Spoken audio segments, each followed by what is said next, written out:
Halo semuanya, pada kesempatan kali ini kita akan membahas mengenai AWS Config ya. Jadi AWS Config ini adalah salah satu service ya yang termasuk dalam kelompok management and governance ya. Nah, jadi AWS Config ini ya adalah salah satu service dari AWS yang fungsinya untuk mencatat ya, record dan evaluate. Jadi AWS Config ini akan melakukan proses inventory ya. Oke, kemudian dia akan mengevaluasi konfigurasi dari resource AWS kita, ya. Jadi ini biasanya hubungannya dengan auditing maupun compliance, ya. Jadi dia mencatat perubahan dari resource AWS kita. Contohnya seperti ini. Kita ada EC2, ya. Di ENI-nya biasanya kita pasangkan security group. Nah, bagaimana kita memastikan bahwa security group-nya itu ya tetap compliance, ya. Contohnya seperti ini. Security group kita tidak boleh buka port 22 inbound. Karena kenapa? Kita tidak pakai SSH lagi. Karena udah pakai System Manager, Session Manager. Kita mau cek apakah bucket kita open ke public. Ya, apakah isi itu instant kita hanya pakai AMI yang sudah kita tentukan. Ya, nah ini bisa kita lakukan dengan service yang namanya AWS Config. Ya, dan AWS Config ini adalah service yang scope-nya adalah per region. Ya, jadi kita mulai saja.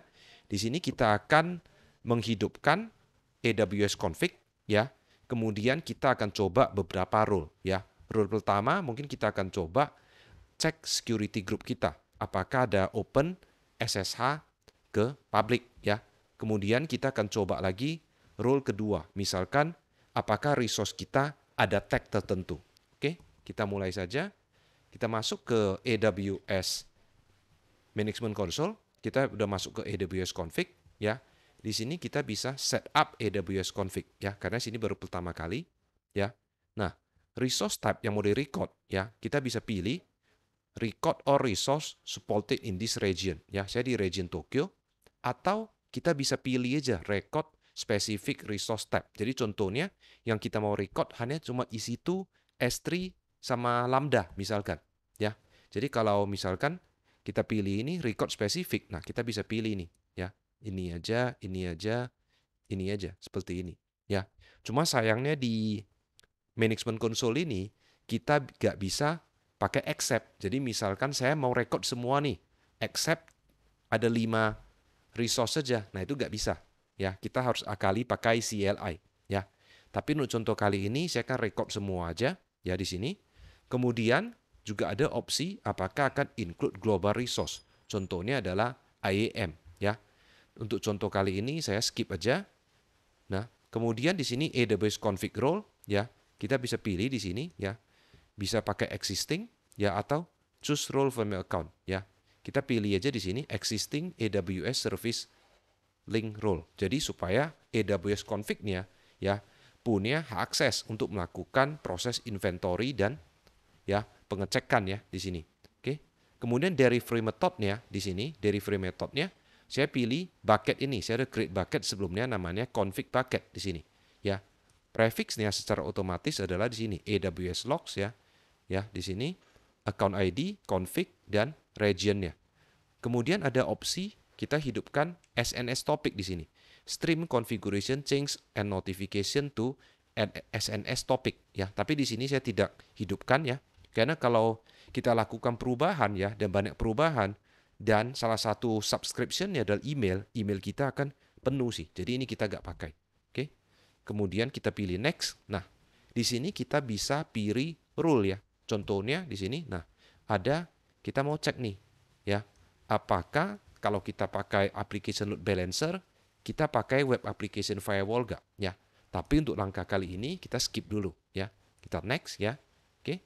Nah, di sini kita akan cek semua resource, config role-nya ini, bucket name dari free method-nya adalah di sini. Kita confirm. Oke. Nah, kalau udah confirm ya, AWS config akan melakukan proses inventory ya. Oke, jadi kalau kita lihat di sini, ya kita refresh.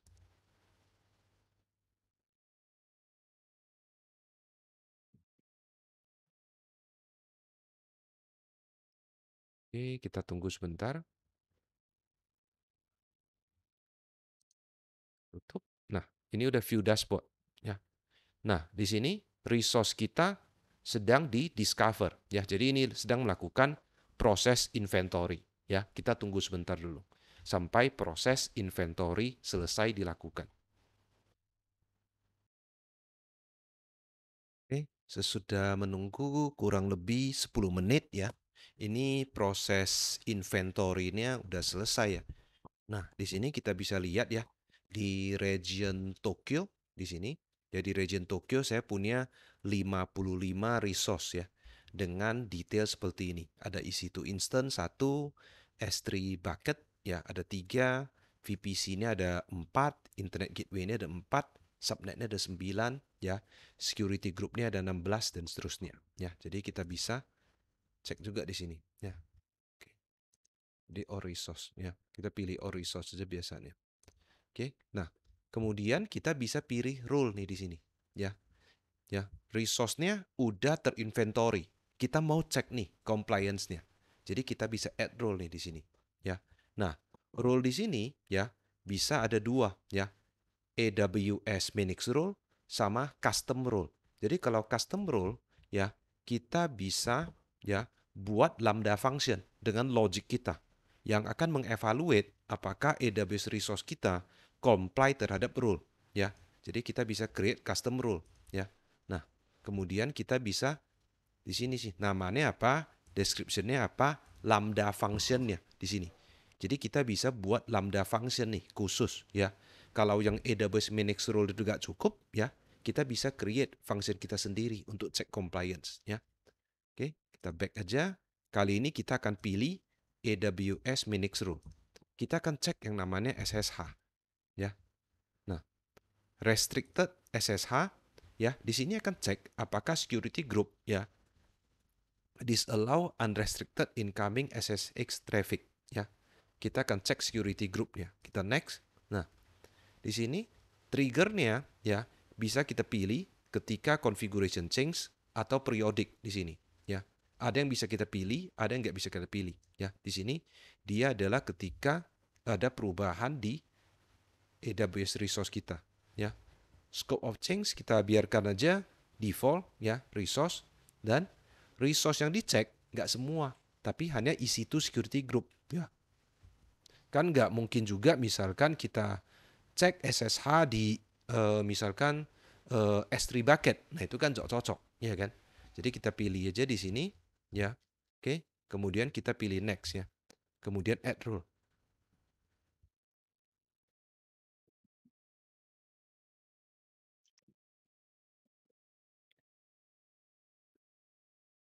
Oke, rule-nya udah kita add ya. Kita tunggu bentar ya. Oke. Nah, rule-nya sedang dicek di sini ya. Jadi kita perlu tunggu bentar di sini ya.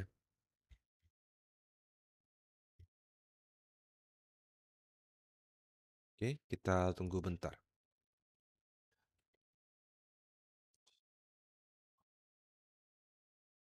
Oke, nah ini udah selesai. Kita bisa lihat di sini ya.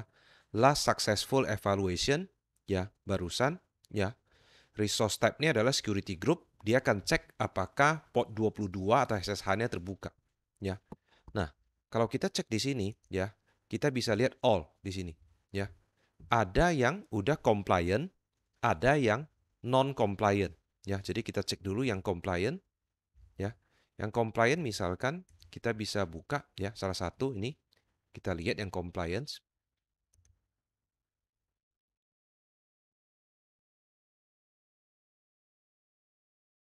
Oke.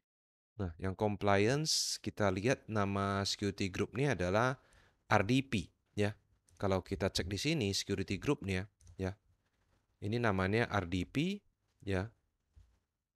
Kita bisa manage resource, langsung klik aja di sini bisa ya.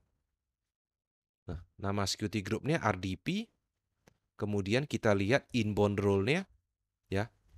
Inbound role-nya dia cuma buka ya port 3389 ya, bukan port 22 hanya ke source IP ini. Ya, jadi ini compliance, no problem ya. Tapi kita bisa cek yang non-compliance di sini. Ya, kita balik ke rule tadi. Ya, ada 8. Ya, kita cek yang non-compliant, misalkan kita cek yang salah satu yang ini. Oke, kita klik di sini. Ya, di sini dia non-compliance nih di sini. Ya, statusnya non-compliance. Kenapa? Ini pasti karena port 22-nya terbuka ke public nih. Jadi kalau kita lihat view configuration itemnya, nah di sini ada detailnya di sini. Ya, nah ini contohnya. Port 22 ya, TCP ya, terbuka ke semua nih. Ya, jadi kalau kita manage resource, kita klik di sini, ya, kita lihat di sini, ya, inbound role-nya,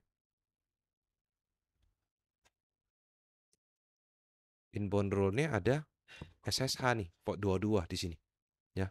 SSH port 22 open ke semua di sini. Ya, jadi ini adalah non compliance di sini, ya. Nah, di sini kita bisa juga cek misalkan ini kan udah non compliance nih, ya. Kita bisa cek ini resource timeline, ya. Nah, jadi perubahannya bisa kita lihat nih di sini, ya. Misalkan ini dibuatnya pertama kali di Juni nih. Nah, dia terintegrasi juga dengan CloudTrail. Nah, kita bisa lihat sih. Siapa sih yang buat? Ini user saya. Event name-nya adalah ketika pertama kali saya run instant. Event-nya bisa kita lihat detailnya. Ya. Oke, kita lihat. Ini kita close saja biar gak terlalu banyak dulu. Oke, kita bisa lihat event-nya. Jadi ketika pertama kali saya create instant, saya buat yang namanya security group juga. Nah, ini bisa kita lihat detailnya. Nah, oke, kita lihat di sini security group. Nah, di sini, ya. Oke. Bisa kita lihat langsung di sini resource timeline, ya. Nah, oke. Nah, bisa kita lihat di sini, ya. Juni 18, ya. Kemudian di sini 29 Agustus ada configuration change di sini, ya. Nah, ini bisa lihat di sini, ya. Oke. Dari ini, ya, menjadi ini. Jadi tadi sebelumnya saya ada lakukan perubahan nih, ya, yang IPv versi 6 di sini, ya. IPv versi 6 yang sebelumnya ada, ya, saya hapus di sini, ya. Oke, ini juga sama, ya. Ada beberapa, nah IPv6 rings, ya, saya hapus di sini. Jadi nampak di sini, full recordnya bisa kita lihat nih di sini, ya. Perubahannya bagaimana? Jadi AWS config ini mencatat nih jam berapa sih berubah, berapa fields yang berubah di sini, ya. Nah, jadi bisa detailnya nih, ya. So reader friendly. Nah, ini detailnya bagaimana, perubahannya bagaimana, ya. Dalam format JSON seperti ini, ya.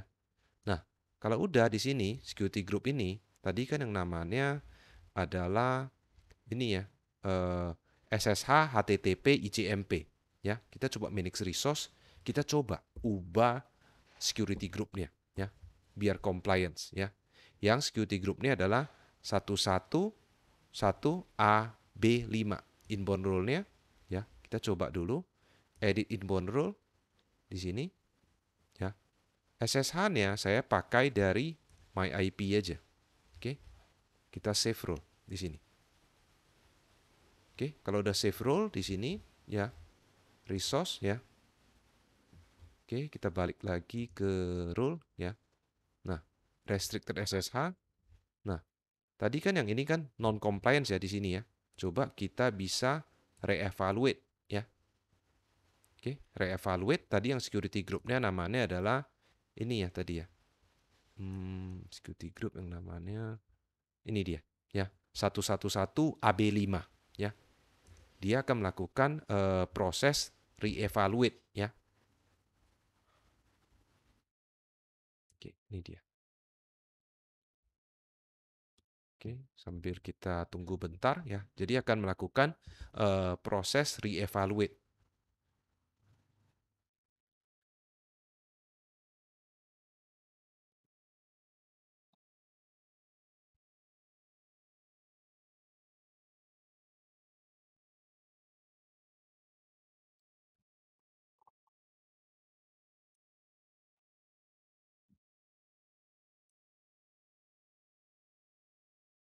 Oke, nah ini udah selesai ya di sini. Ya, kalau kita cek di sini 6.40 ya baru selesai di sini. Ya, kita cek yang non-compliance ya. Ya, non-compliant yang ini udah gak muncul sih di sini. 111 AB5 ya. Kita coba cek, udah compliance belum di sini. Nah, kebetulan di sini ya udah compliance di sini ya. Yang 111 AB5 nih. Kenapa udah compliance? Karena security groupnya udah kita batasi. Jangan untuk public di sini. Tapi SSH hanya allow dari public IP saya. Jadi ini udah compliance nih, ya. Kita klik di sini, ya. Oke, kemudian kita cek di sini lagi resource timeline-nya, ya. Nah, di sini sebelumnya ini adalah non compliance sih di sini, ya. Non compliance di sini. Kemudian di sini ada CloudTrail event nih. Saya modify security group role-nya, ya. Habis itu, ya, yang ini, ya, saya tambahkan di sini, ya. Saya tambahkan hanya dari IP saya. Dan ini saya hapus, artinya berubah. Yang tadi sebelumnya dari semua public IP, ya 0000 dari semua IP, kita bilang, di sini hanya boleh SSH dari satu IP ini aja. Sehingga udah menjadi compliance di sini. Ya. Jadi kalau kita lihat di sini CloudTrail-nya, ya, modify security group role, ya. Nah, kita bisa lihat nih detailnya, ya. Kita tambahkan ini, ya, siapa sih yang lakukan usernya ini, ya. Jadi CloudTrail semua tercatat ya di sini. Jadi ini udah compliance, ya. Nah, pertanyaannya adalah bisa nggak remediation-nya itu kita automate ya? Kalau tadi kan kalau non compliance kita melakukan secara manual. Jadi sebenarnya bisa di sini. Action kita bisa manage remediation ya. Bisa automatic remediation, bisa juga manual remediation ya. Jadi kita bisa pilih di sini ya. Di sini udah ada dokumennya di sini ya. Oke. Kita coba cek di sini apakah udah ada. Nah, oke. Disable incoming SSH on port 22 di sini ya. Nah, jadi disable incoming SSH on port 22 ya. Oke, resource ID-nya yang mana? Security group ID yang mana? Kita bisa pilih ini di sini ya. Oke. Security group ID, resource ID-nya ini kita save change ya. Oke, jadi bisa apa namanya? Melakukan proses remediation ya. Jadi nggak perlu kita lakukan manual satu persatu. Jadi sebenarnya dia melakukan apa di sini? Dia sebenarnya pakai sistem manager ya, di sini namanya dokumen ya.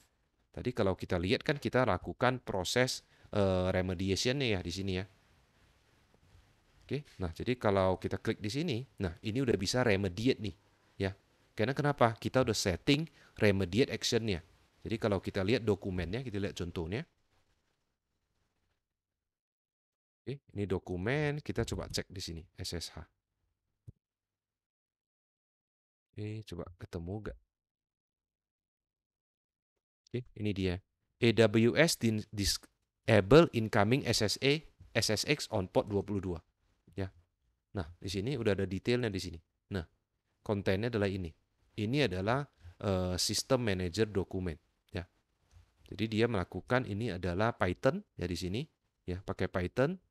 Ini adalah script Python. Dia akan disable port 22. Ya, jadi kalau kita lihat di sini, yang tadi kan 97058 kan non compliance ya. Kita udah remediate ya. Kalau remediate kita coba lagi refresh. Rule-nya kita minta dia cek lagi aja ya. Action kita reevaluate aja ya. Kita tunggu bentar ya. Yang tadi yang 7058 ya. Ini masih 640 ya. Kita tunggu sebentar. Oke, ini masih 640, ini 645 ya. Oke, kita ingat aja di ini yang 97058. Kalau kita lihat di sini Minix resource. Oke, ini kita close saja dulu biar gak kebanyakan.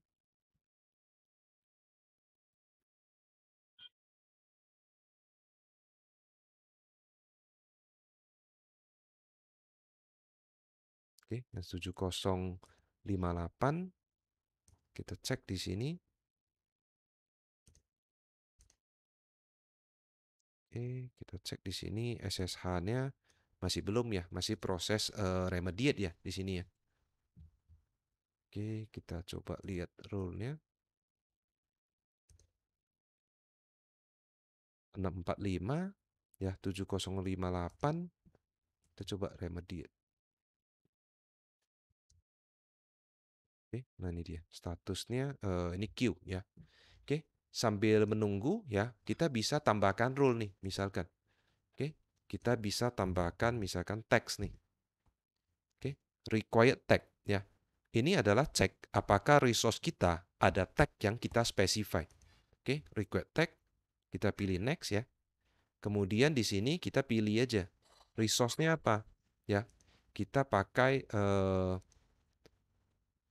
kita buang aja di sini resource type ya.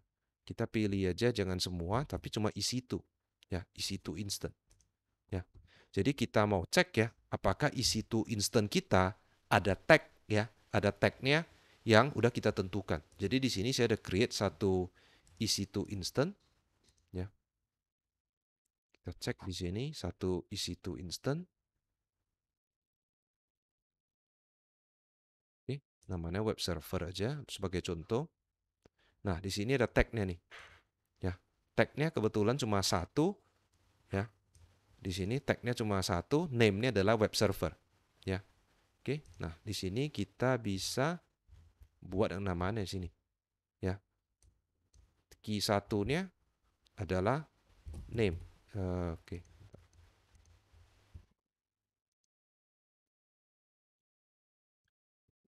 Oke, ini nggak bisa diubah, sebentar. Oke, tag satu key-nya. Oke, ini tag satu key-nya harus ada sama dengan name. Ya. Tag 2 key harus ada env. Ya. Value-nya itu optional aja kita buat. Ya. Kemudian kita pilih next ya. Oke. Jadi key of a second required tag ya. Jadi kita bisa back aja di sini ya.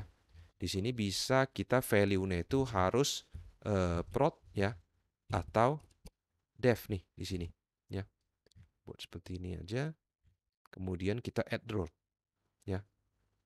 Nah, ini role-nya udah ada ya, required tag ya. Kita tunggu aja. Nah, kita kembali ke yang restricted SSH ya. Tadi kan security group-nya yang 97058 ini kan masih open ya ke sini ya. Nah, sekarang kita balik ke sini, restricted SSH, kita cek yang non-compliant. Nah, yang non-compliant udah gak ada nih di sini. Yang tadi yang 97058 nih, ya, 97058. Kita coba refresh. Betul gak ya? Udah di remediate ya tadi ya.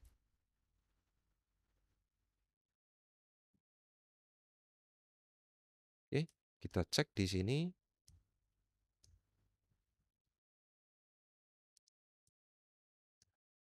Oke, nah SSH-nya udah gak ada nih di sini, ya. Kalau kita cek di sini gak ada nih. SSH-nya udah gak ada. Ini udah masuk ke yang bagian yang namanya compliance nih di sini. Ya, ini dia. Oke. 97058 action executed successfully. Ya, jadi itu adalah mengenai remediation ya. Jadi kalau kita cek di sini action ya, manage remediation ya, bisa automatic remediation ya. Contohnya ini ya, langsung di remediate ya, tadi kita coba manual. Jadi kita pilih baru kita klik ya. Jadi ada automatic remediation, ada manual remediation ya. Kita balik ke rule tadi yang required text ya. Nah, required text ini AWS Manix ada satu nih non-compliant resource di sini ya. Karena kenapa? Kalau kita lihat di sini non-compliance. Karena namanya itu tadi kan kita maunya ada name ya, kemudian ada env ya. Tapi kalau kita lihat di sini cuma ada name, cuma web server ya. Belum ada env-nya ya. Jadi makanya di sini ya, dia adalah masih non compliance di sini ya. Dia kena ke rule ini ya. EC2 instantnya adalah ini ya, 2831 ya, 2831. Dia non compliance nih ya. Nah, jadi kita bisa ubah nih di sini ya. Kita boleh cek di sini. Tadi ada rule ya. Kita balik ke rule dulu. Nah, kita bisa cek di sini. Nah, required tag di sini, actionnya bisa juga manage remediation. Ada gak sih remediation dokumennya? Kalau gak ada, bisa kita create ya. Tapi untuk contoh kali ini kita langsung aja ya. Oke, ini langsung aja kita tambahkan aja tagnya ya. Tadi harus kita ada satu key-nya namanya env. Ini adalah yang tadi dev ya, kalau nggak salah satu. Dev ya. Oke, env dev, kita save ya. Kalau udah save ya, kita kembali ke rule tadi ya. Oke, request tag di sini ya. Kita bisa reevaluate aja ya. Harusnya udah compliance ya. Karena kenapa? Tadi kalau kita cek di sini ya, tag satu value-nya itu dia harus tag satu tadi mana? Ini dia ya. Tag satu key dia harus name ya. Tag dua key adalah env ya. Dia env-nya harus prod atau dev. Tadi kita udah buat yang pakai namanya dev ya di sini. Kita cek di sini tag-nya di sini udah dev ya. Oke, jadi kita tunggu aja rule-nya ya. Request tag-nya. Nah, ini udah compliant nih ya, request tag. Nah, udah compliant sih. Non compliant-nya nggak ada, yang compliant ada di sini. Satu, instant ini udah compliance. Karena kita buat aturan ya, selain name harus ada env-nya biar kita tahu ini adalah dev atau prod ya. Nanti bisa kita pakai di cost allocation tag misalkan, bisa kita breakdown cost-nya. Jadi kalau kita lihat di sini resource timeline ya. Resource timeline. Kita tunggu sebentar.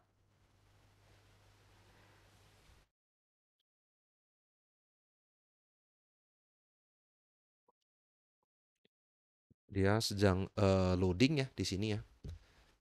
Oke, sampai menunggu loading ya, sebenarnya config ini juga bisa kita integrasikan dengan event bridge ya. Jadi kalau kita masuk ke event bridge ya, ini ya, kita bisa pakai di sini event pattern ya, dari predefined ya di sini. Di sini dari AWS, kemudian ada service namanya config. Kita coba cek config. Nah, di sini ya. Event type-nya apa? Ya, configuration item change di sini ya. Basics-nya apa ya, resource-nya apa, semua resource atau specific resource, atau di sini resource ID-nya. Jadi contohnya di sini bisa compliance-nya berubah nih ya, dari yang sebelumnya compliance menjadi non compliance. Nah, rule-nya mana? Atau rule tertentu aja ya. Resource type-nya apa? Resource ID-nya apa? Kemudian kita bisa tembak nih ke Lambda, ke SNS ya, dan sebagainya. Jadi bisa integrasi juga dengan event bridge ya. Nah, tadi kalau kita lihat di sini ya. Oke. Ini belum tercatat kayaknya agak resource timeline. Kita refresh ya. Harusnya sih tercatat sih karena kali kita udah mengubah tag-nya ya tadi ya. Oke, tapi kalau mau pakai AWS config ini, ingat ya, ini adalah service yang tidak free ya. Ada biayanya ya, ada biayanya ya. Nah, kita lihat di sini ya. Oke, udah muncul ya. Tadi agak lambat di sini. Nah, CloudTrail event-nya ada ya. Ketika saya run instant, tadi jam 6 saya create. Kemudian di sini ada configuration change. Nah, ini ketika kita cek ya. Satu rule yang non compliance. Kemudian di sini kita create tag, tambahkan tag-nya. Berarti ada perubahan nih. Yang tadi tag-nya belum ada ya. Belum ada yang namanya key-nya itu env. Nah, di sini kita tambahkan key-nya env, value-nya dev nih. Habis itu ya, dia udah compliance di sini ya. Tapi ingat ya, config ini dia tidak free ya. Oke, dia ada harganya ya. Ya, kalau nggak salah dia tidak termasuk ke free tier ya. Jadi dia tercatat ya, kalau kita lihat di sini tadi misalkan di USI saja. Nah, dia hitungnya adalah berdasarkan role evaluation ya. Sama satu lagi adalah ini ya, per configuration item recorded ya. Jadi di sini ada simulasi perhitungan harganya ya. Jadi pakainya jangan dicoba ya kan, nanti harganya rupanya resource kita banyak nih. Rupanya harganya tinggi nih ya. Jadi gunakan seperlunya aja. Jadi nggak perlu kita misalkan track semua resource. Misalkan kita mau inventory resource tertentu aja yang penting ya. Dan kalau ini ya, kalau kita udah pakai, oke, recordingnya kan on ya. Kita bisa edit nih di sini. Oke. Nah, kita bisa disable recordingnya, kemudian kita save ya untuk menghemat cost di sini. Ya, jadi kalau kita lihat di sini recordingnya udah off ya di sini. Oke, recordingnya udah off ya. Kemudian kalau kita lihat di sini, resource-nya yang tadi 50-an ya kalau nggak salah ya. Di sini udah tambah nih jadi 80-an karena kenapa di sini ada tambah lagi config resource compliance-nya ya. Jadi ini resource-nya dia dari proses discovery ya, dan discovery-nya ya udah kita matikan di sini. Oke, demikian video kali ini ya, di mana kita udah membahas mengenai AWS config ya. Kita coba dua rule yang simple aja. Yang pertama adalah bagaimana kita cek ya apakah security group kita wide open ya ke semua IP. Yang kedua adalah kita cek apakah resource kita ya, dalam contoh kali ini kita pakai EC2 aja, satu aja. Kita cek apakah ada tag yang kita inginkan. Dalam hal ini adalah kita harus ada tag env ya, environment, apakah prod atau dev. Oke, sekian untuk video kali ini, semoga bermanfaat. Terima kasih.